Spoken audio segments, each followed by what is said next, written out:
బాబు మా అబ్బాయికి బట్టలు చూపించయ్యా. బట్టలు చూపించాలా? మీలాంటి లోకేశాలు కొనే కాదు, ఇక్కడ అన్ని బ్రాండెడ్. ఇలా రోడ్డు మీదకి వెళ్ళి కొనుక్కోండి. ఏంటయ్యా అంత మాట అన్నారు? అనక మీ మామూలు చూస్తున్న అర్థం అవుతుంది, మీ టైం పాస్ చేస్తాకు వచ్చారని. మర్యాదగా టైం వేస్ట్ చేయకుండా ఇక్కడి నుంచి వెళ్ళండి.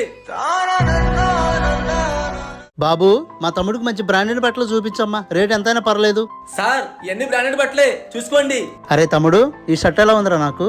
అన్నా బానే ఉంది కానీ సినిమాకని చెప్పి బట్టల షాపు తీసుకొచ్చావేంటి?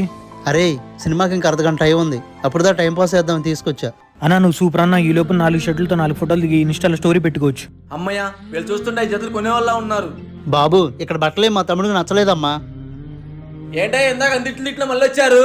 అయ్యా, మా పిల్లోడికి ఆ బొమ్మకేసిన బట్టలే నచ్చినాయి అంట. మేము పేదోళ్ళమే, నా కొడుకు కంటే ఏది ఎక్కువ కాదు. ఎంత రేట్ అయినా పర్లేదయ్యా, చూయించు, మేము తీసుకోపోతే అప్పుడు అను. ఎప్పుడు ఎవరిని చులకం చేసి మాట్లాడొద్దు. ఎవరి స్థాయి ఎలాంటిదో ఎవరికీ తెలియదు.